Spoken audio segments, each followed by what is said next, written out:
भैया लेके आइले रे घर में कुंवर भौजाई।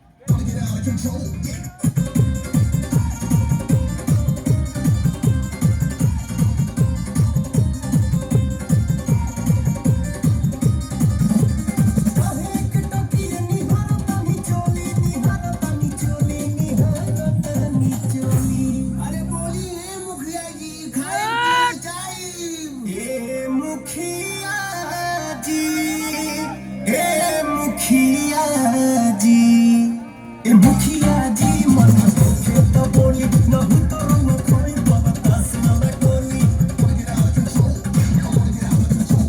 मुखिया जी मन के तो बोली नहीं तो हम कोई बर्दाश्त न कोली।